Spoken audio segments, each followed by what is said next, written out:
हम लोग bio computers बना रहे हैं और वो आपके शरीर के अंदर फिट होंगे, वो आपकी आइडेंटिटी भी होंगे। भारत शीर्ष 5 देशों में है टेक्नोलॉजी के मामले में। गूगल इस्तेमाल करना चाहते हैं, एंड्रॉयड इस्तेमाल करना चाहते हैं, जो तकनीकी हज़ारों रुपए लाखों रुपए की हैं, आप उसको 5,000 में खरीदना चाहते हैं तो कुछ ना कुछ तो बदले में देना पड़ेगा। इसमें खतरा ये होता है कि ये अक्सर हैकर्स इसी को यूज़ करके आपका डेटा लेते हैं। ये तकनीक सुई साबित होगी कि तलवार, मतलब जोड़ेगी या बांट देगी, काट देगी, डिस्ट्रॉय कर देगी हम सबको।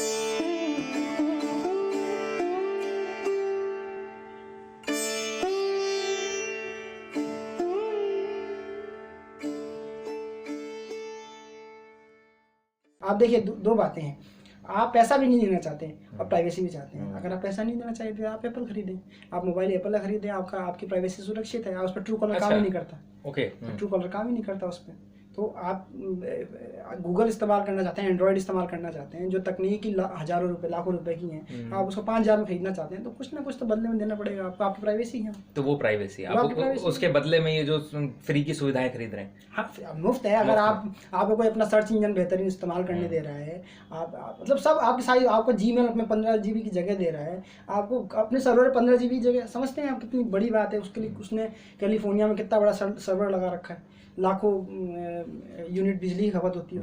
तो वो सब मुफ्त में कहाँ से आएगा?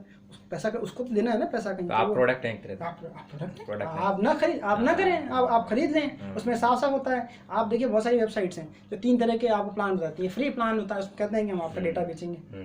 दूसरा होता है कि हम आपका डेटा नहीं बेचेंगे लेकिन लिमिटेड सुविधाएं मिलेंगी। तीसरा, आप ज़्यादा पैसे दीजिए, आप डेटा बेचेंगे और आप जैसे चाहे इस्तेमाल करिए। तो वो आपको देखना है कि मुफ्त में इस दुनिया में कुछ नहीं मिलता।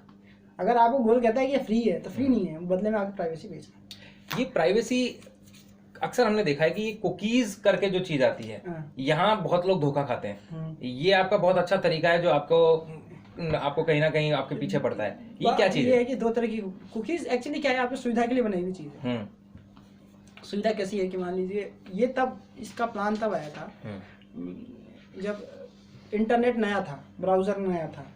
तब इंटरनेट स्पीड ज़्यादा हुआ नहीं करती थी। तब 100 Mbps की स्पीड मतलब बहुत बड़ी बात होती थी। तब लगता था कि यार ये इंटरनेट चलेगा। तो एक ग्रीन लाइन धीरे धीरे पूरी होती थी, वो पूरा वेब पेज खुलता था। वो ब्राउजिंग जिसे कहते हैं। हाँ, ब्राउजर में जब कोई वेब पेज खुलता था तो समय लेता था 2 मिनट 3 मिनट।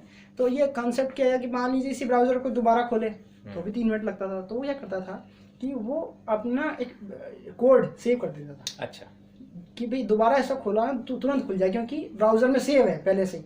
एक्चुअली वो आपको फ्रंट एंड दिखता है जब कोई वेबसाइट खुलती है तो फ्रंट एंड है, जो यूजर एंड है वो तो फोटो दिखती है लेकिन चल तो उस ब्राउजर में कोड ही रहा है, पीछे कोड ही चल रहा है उसके। तो वो कोड जो है वो आपके ब्राउजर में सेव हो जाता है। तो उसे कुकीज कहते हैं। अच्छा। कुकीज माने आपको मतलब इजी टू यूज हो जाता है। मतलब आप कुकीज होता है ना, चाय के साथ खा लेते हैं तो अगली बार मतलब आपको परेशानी नहीं होगी। ये तुरंत खुल जाएगा। 2 तरह का, पहले तो मैजिक कुकीज कहा जाता था, फिर बाद में इनको HTTP कुकीज कहा जाने लग गया, हाइपर टेक्स्ट ट्रांसफर प्रोटोकॉल की तरह। तो वो बाद में, लेकिन इसमें खतरा ये होता है कि ये अक्सर हैकर्स इसी को यूज करके आपका डेटा लेते हैं। तो अब हर वेबसाइट की अपनी एक कुकी पॉलिसी होती है। जब आप कोई वेबसाइट पर जाते हैं तो अपनी कुकी पॉलिसी ऑन कर देता है, तो बताता है आप कि अगर आप इस वेबसाइट पर आगे बढ़ना चाहते हैं तो आपको हमारी कुकी पॉलिसी से सहमत होना पड़ेगा। तो अगर आप सहमत हैं तो हमको एक्सेप्ट करिए, नहीं तो ये वेबसाइट बंद हो जाएगी, फिर आप वापस जाएँ दूसरी वेबसाइट पर। और इन सब में अगर हम बात करें कि इन सब खतरों और सुविधाओं के बीच में ये भारत कहाँ खड़ा है? अगर हम तकनीकी डेवलपमेंट की बात करें, टेक्नोलॉजिकल डेवलपमेंट की बात करें, हम कहाँ हैं? हम दौड़ में हैं भी या नहीं? नहीं, भारत में देखिए पिछली 2020 का आंकड़े नहीं, 8% GDP में योगदान है। अच्छा। टेक कंपनीज का ये मान के चलिए 2.3% ग्रोथ रेट है। बहुत बड़ी बात है। 2.3 सर्विस सेक्टर में भी बहुत बड़ी बात है। मतलब जो देश ही 5% 6% के हिसाब से बढ़ रहा है, 2.3 है एक सेक्टर में, लाखों जॉब्स हैं, 4.5 मिलियन जॉब्स हैं इसमें लगभग। साथ ही साथ आप देखेंगे तो अभी जो भारत में इंफ्रास्ट्रक्चर है टेक कंपनीज का 5-7 शहरों में, खासकर मुंबई, पुणे, दिल्ली, बेंगलोर, हैदराबाद, तो अगर इन सबको जोड़े तो लगभग 194 बिलियन अमेरिकी डॉलर की अर्थव्यवस्था, यानी कई दुनिया के लगभग 90% देशों से ज़्यादा की अर्थव्यवस्था अकेले अपने भारत की टेक सेक्टर की है। टेक सेक्टर की अकेले क्या बात है? 194 बिलियन डॉलर बहुत बड़ी बात होती है। तो भारत इस मामले में शीर्ष 5 देशों में है टेक्नोलॉजी के मामले में। इनोवेशन भी होते हैं काफ़ी यहाँ पे। अच्छा, 2010 के बाद से जो भारत में माहौल बना है नई टेक कंपनियों के लिए, नए स्टार्टअप्स का नाम दिया गया है, उसमें भारत बहुत अच्छा कर रहा है। भारत में बहुत सारे ऐसे जो देसी स्टार्टअप्स हैं जिनमें फ्लिपकार्ट है, स्विगी है, इस तरह की बहुत सारी कंपनियां जिनका बेस टेक है, यानी जो आपके मोबाइल से ही ऑपरेट होती हैं, ओला है, तो वो उन्होंने बहुत अच्छा करके दिखाया है। तो भारत धीरे धीरे इसके लिए और अनुकूल डिजिटल करेंसी को भी लेके देखेंगे आप कि भारत की जो अर्थव्यवस्था का डिजिटाइजेशन है वो बहुत तेज़ी से हो रहा है। तो हम पूरी तरह डिजिटल उस पर आ जाएंगे थोड़े टाइम बाद, तो ये और बूम होगा ही होगा और बढ़ेगा ही बढ़ेगा और तेज़ होगा ही। तो जैसे कुछ चीज़ बनाने के लिए जो रॉ मटेरियल चाहिए, तो तकनीक के लिए रॉ मटेरियल मुझे लगता है डेटा है, उनको डेटा चाहिए आपका, ताकि वो नई सॉफ्टवेयर हार्डवेयर दोनों अलग अलग बातें। हार्डवेयर के लिए तो हमको बहुत सारी चीज़ों के लिए डिपेंड होना पड़ता है, एक्सपोर्ट पे डिपेंड है हम अभी भी, उसमें बहुत सारा काम बाकी है दरअसल, और चूंकि एक्सप्लोर नहीं होता हमारे यहाँ मेट्रोलॉजी में, उस तरह के चीज़ें एक्सप्लोर नहीं हो रही, तो वो तो लेकिन धीरे धीरे वो कर लेंगे यहाँ पे। वो अभी क्या है कि बाहर का माल इतना सस्ता मिल रहा है क्योंकि आप बड़े उपभोक्ता हैं। सही बात है, एक्सप्लोर करके उसको महंगा खरीदने से अच्छा है कि हम अभी बाहर से, जैसे आपका सोना जो है बाहर से आता है वो सस्ता है, वो सस्ता है। आप जैसे यही सोना खोजते हैं तो आपके यहाँ सोना है तो सही, लेकिन उसको निकालना बड़ा महंगा पड़ जाएगा, तो सस्ता मिल रहा है तब तक है, फिर जब तक जरूरत पड़ेगी तब तक। कि भारत सुपर पावर है, उन पहले 10 देशों में है जो नए नए तरीके की चीज़ इजाद करता रहता है। तो डेटा वॉर पे क्या कहना चाहेंगे? मुझे लग रहा है वर्ल्ड वॉर और डेटा वॉर को अगर हम मिला दें कि अगला वर्ल्ड वॉर अगर होता है, भगवान ना करे लेकिन होता है, तो शायद डेटा वॉर के तौर पे होगा क्या? देखिए डेटा पे ही लड़ाई लड़ी जाएगी। अब क्या है कि आमने सामने लड़ने की बजाय अगली लड़ाई डेटा की, बिग डेटा जैसे कहते हैं, बिग डेटा। कई तो हमले हुए भी हर देश में होते रहते हैं, आए दिन हम देख रहे हैं कि पावर ग्रिड बंद हो गया, लोग समझ नहीं पा रहे उसको। तो वो छोटे छोटे हमले, वो टेस्ट एंड फायर वाला मामला, टेस्ट एंड फायर, तो टेस्ट एंड फायर किया, कोई छोटी वेबसाइट हैक की, कि कोई और बड़ी वेबसाइट हैक की। डाई हार्ड 3 जहाँ तक मुझे याद आता है, एक सिनेमा फिल्म आई थी, उसमें ये दिखाया गया था कि अगर आपका डिजिटल वर्ल्ड काम करना बंद कर दे तो कैसा केओस होता है। क्या नाम बताया? Die hard 3। Die hard 3 series है पूरी, 1 2 3 4 तो अगर हम तकनीक हटा दें, तकनीक नहीं, आपका डिजिटल वर्ल्ड क्रैश कर, आपका बैंकिंग क्रैश हो गया, आपकी बिजली घर क्रैश कर गए, आपका बैंकिंग सिस्टम चला गया, आपके सिक्योरिटी सिस्टम काम खराब करने लग गए, तो वो आपके देश में कियोस हो गया पूरा। तो वो कियोस को दिखाया है उस फिल्म में, देखने लायक फिल्म है। जब आपका मोबाइल काम नहीं करेगा, आप लगाएंगे प्रशांत को, लगेगा सत्येंद्र जी को, तो वो क्योंकि ये सब सारा, और ये किया जा सकता है एक जगह बैठ के, ये सब चीजें, ये तो अभी तक तो कल्पना है। अच्छा, क्योंकि जैसे जैसे ये डेटा वॉर की संभावना बढ़ रही है, डिजिटल सिक्योरिटी को लेकर भी बहुत काम हो रहा है। अभी आपने गूगल की बात की थी, गूगल डिजिटल सिक्योरिटी को लेकर बहुत स्ट्रिक्ट होता जा रहा है धीरे धीरे, इसलिए आप हैकिंग जो घटनाएं हैं अब धीरे धीरे कमी आ रही है, क्योंकि हैकर्स स्मार्ट हैं लेकिन उन कंपनी ज़्यादा स्मार्ट नहीं है जो इसको बना रही है। सच बात है। तो अच्छा, दूसरी बात ये है कि हो सकता है अभी हम लोग बहुत जल्दी में, एक चीज़ है क्वांटम कंप्यूटिंग कहलाती है। हाँ बिल्कुल, उस पर काम चल रहा है। क्वांटम कंप्यूटिंग आने वाली दुनिया को बदल देगी। तब आपका जो जैसे आज आपके जो CRT मॉनिटर्स है ना, किसी काम के नहीं रहेंगे। अच्छा, तो हो सकता है कि जो अभी आपके हाथ में मोबाइल है वो किसी काम का नहीं रह जाए, जिसे आप बड़े चमत्कार मान के चल रहे हैं, वो कुछ ऐसा हो जाए कि अब ये आउटडेटेड चीज़ है, आप कोई काम का नहीं है, वो जो सारी जो आप रेवोल्यूशन देख रहे हैं वो एक झटके में जीरो हो जाए, तो वो भी संभव है।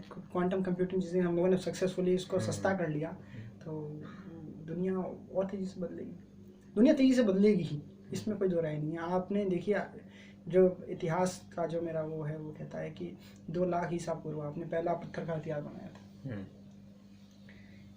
जब आपने कांसा खोजा, तो कांस्य युगीन सभ्यता है वो लगभग 3100 ईसा पूर्व पुरानी, यानी देख लीजिए आप लगभग 2 लाख साल ही लगा दिया आपने। 2 लाख साल, सच बात है। कांसे तक आने में, कांसे से लोहे में आने में 1120 ईसा पूर्व में हमने, तो 2000 और 1100 लोहे से, और आप पहले हमने रहर जो पानी खोजी, प्राकृतिक शक्ति का इस्तेमाल किया, वो हमने 18वीं 17वीं शताब्दी में किया। तो ये जो गैप है ना 2 लाख से 1100 कम होता जा रहा है। तो आप देखिए जो पहला कैलकुलेटर था वो शायद 1776 या 72 में खोजा गया था, और 18वीं सदी में कंप्यूटर बनना शुरू हो गए थे। 19वीं सदी तक आते आते वहाँ पे कंप्यूटर आपके घरों तक आ गए, कमरे कम जो आते थे वो आपके घर में आ गए, अब टेबल तक आ गए हैं, 100 साल के से कम आपके जेब में आ गया, जेब में आ गया, बिल्कुल आपके जेब में कंप्यूटर आ गया। जो कभी कमरे में हुआ करता था वो आपके जेब में है, और मैं जो तकनीक को देख रहा हूँ थोड़े दिनों में आपके शरीर के अंदर। क्या बात है। हम लोग बायो कंप्यूटर्स बना रहे हैं और वो आपके शरीर के अंदर फिट होंगे, वो आपकी आइडेंटिटी भी होंगे। और अगर आपको कहना नहीं पड़े, जैसे आप हेलो गूगल कॉल प्रशांत, तो कॉल करता है ना, आपको सोचना पड़ेगा कि प्रशांत को फ़ोन लगाना है और प्रशांत और आप जुड़ जाएंगे। तो ये होने वाला है, क्योंकि होगा क्या, जैसे धीरे धीरे आप देखिए कि बहुत सारी चीज़ें साथ काम करती हैं। आप देखिए ये डेटा क्रांति ऐसे ही नहीं आ गई। डेटा क्रांति आने के लिए सबसे पहले ज़रूरी चीज़ थी कि आपके पास एक डेटा स्टोर हो कहीं पे। तो सबसे पहले जिसने छापाखाना बनाया ना, वो रास्ता खुला डेटा माने किताब बनाने का, यानी आगे बाद जो एक प्रति बड़ी मुश्किल से लिखवाई जाती थी हाथ से, वो छपने लग गई। तो जब छपने लग गई तो खूब किताबें बनने लग गई, तो लाइब्रेरीज बननी शुरू हो गई, तेजी से लाइब्रेरीज बननी शुरू हो गई। तो इसे म्यूर एक वैज्ञानिक थे, उन्होंने कहा कि ये लाइब्रेरी तक नहीं रुकेगा, ये अच्छा, इससे भी आगे जाएगा कि जब आप किताबें सुलभ हो गई, हर हाथ में किताब आ गई, तो पढ़ने वाले बढ़ गए, तो जब पढ़ा तो आदमी कोई ना कोई आइडिया लेगा ही, बिल्कुल विचार करेगा, कोई ना कोई आइडिया बनाएगा। तो आइडिया आया तो कंप्यूटर बने, लेकिन पहले स्टोरेज क्षमता नहीं थी अपने पास, फिर स्टोरेज क्षमता हमने डेवलप कर ली। अब आपका मोबाइल ही 400 GB का होता है, पूरी लाइब्रेरी आप एक मोबाइल में लेकर चल सकते हो, तो लाइब्रेरीज बंद हो जाएंगी। लेकिन जब आप वो रास्ता है, उस रास्ते से भी जब आप आगे बढ़ेंगे तो क्या चमत्कार होंगे। कोई नहीं जानता था जब छापाखाना बना था, कोई नहीं जानता था कि हम कहाँ पहुँचेंगे, कि हम उस बुक को ब्राउज करेंगे, वहाँ छपी हुई किताब को मोबाइल पर। तो बहुत अनसर्टेनिटी है। तो देखिए कैसे बदलती दुनिया। मतलब मुझे तो सच में मज़ा सा ही आ रहा है कि सच में एक समंदर ही है आपसे तो बात करना, लेकिन समय की बाध्यता है।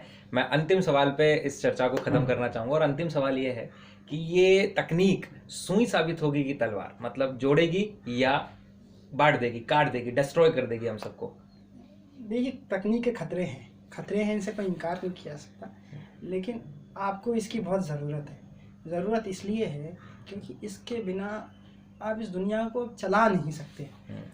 आप जैसे अभी कोविड की महामारी आई और आपको वैक्सीन बनानी थी, आपको पोलियो की वैक्सीन बनाने में 40 साल लग गए, क्योंकि आपके पास डेटा को प्रोसेस करने का तरीका ही नहीं था कि दक्षिण अफ्रीका का जो डेटा आएगा, जो एशिया का डेटा आएगा लाखों लोगों का, उनको एक साथ डाल के उनके टेबल बनते थे, उन टेबल के साथ प्रोसेस। तो अब आप चूंकि उस डेटा प्रोसेस को आपने बहुत मिली सेकेंड से काम कर दिया, इसलिए आपकी वैक्सीन जल्दी बनी, और यकीन मानिए उस वैक्सीन ने लाखों लोगों की जान बचाई।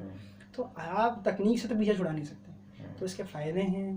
तो इसमें अब बहुत छोटी सी चीज़ें हैं। अब आपके घरों को रोशन करने वाली जो बिजली है, ये अगर कार्बन फुटप्रिंट पैदा कर रही है, तो उसको कम करने के लिए आपको नई तकनीक चाहिए।